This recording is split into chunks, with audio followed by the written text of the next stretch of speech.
আমার পেটে বাউল হইয়া তারা লাথি দেয়। আমি দরকার হলে রাস্তায় বইয়া ঢোল পিটাইয়া থাল পিটাইয়া গান গামো, ওখানে 10 টাকা উঠুক, ওইটা আমার জন্য যথেষ্ট। আজকে আমি বেড়ে যাইতে পারবো না, বা আমাকে প্রস্তাব দিছে, আমি মনে করি তারা তো আরো শিল্পীদেরকে এই ধরনের প্রস্তাব অবশ্যই দিছে। তার সাহস কি করে সে আমার সরলতার সুযোগে সেই ব্যবহারটা করার। শেখ হাসিনা ছিলেন একজন প্রধানমন্ত্রী, আর আমি ক্ষুদ্র একজন বাউল। আমার নাম হচ্ছে হাসিনা সরকার, বাউল শিল্পী হাসিনা সরকার। আমাকে একদিকে নামের জন্য গান দিতেছে না, বা গান আছে আমি গান গাইতে পারতেছি না, স্টেজে উঠছি আমাকে নামাই দিচ্ছে।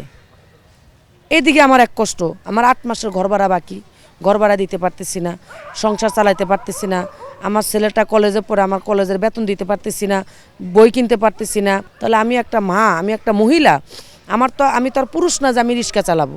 এক্সট্রিম মশার কয়েল প্ল্যান্ট ফাইবার দিয়ে তৈরি, তাই সহজে ভাঙে না, সুগন্ধিযুক্ত ও নিরবিচ্ছিন্নভাবে জ্বলে। ডেঙ্গু, চিকুনগুনিয়া বাহি সহ যে কোনো মশার বিরুদ্ধে দেয় এক্সট্রিম সুরক্ষা।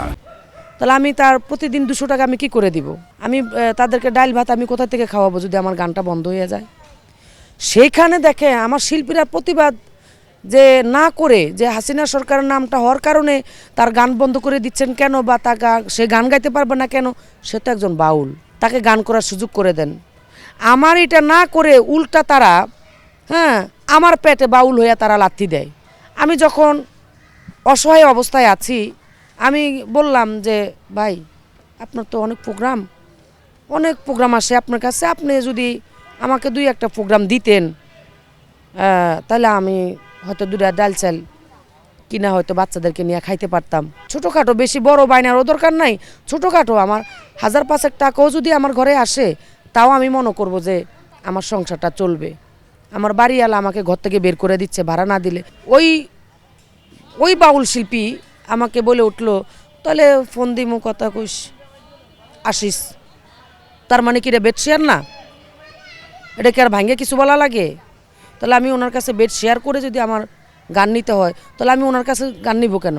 আমি দরকার হলে রাস্তায় বইয়া ঢোল পিটাইয়া থাল পিটাইয়া গান গামো, ওখানে 10 টাকা উঠুক, ওইটা আমার জন্য যথেষ্ট। আজকে আমি বেড়ে যাইতে পারবো না, বা আমাকে প্রস্তাব দিছে, আমি মনে করি তারা তো আরো শিল্পীদেরকে এই ধরনের প্রস্তাব অবশ্যই দিছে। তা না হলে তার সাহস কি করে সে আমার সরলতার সুযোগে সেই ব্যবহারটা করার। আর নয়তো সে আমাকে 500 টাকা দিয়ে কইতো, নে 500 টাকা নিয়ে তুই 2 কেজি চাউল কিন, ডিম কিন, আলু নিয়ে ভর্তা বানায় খা, দেখি আমি কি করা যায়। সকল বাউল এরকম না, সব বাউলের কথা বলছি না, কিছু 2-1টা বাউল আছে এরকম, যাদের যোগ্যতা নাই গান করার, ওইটা কথা বলার যোগ্যতা নাই, যে স্টেজে নিয়ে তাদেরকে দাঁড়া করায়, তাহলে অবশ্যই এটা গিভ অ্যান্ড টেক।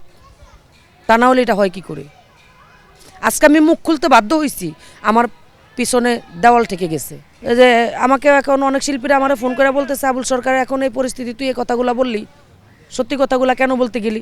আমি কি আবুল সরকার থানায় গেছে নাকি জেলে গেছে, এটা তো আমার দেখার দরকার নাই।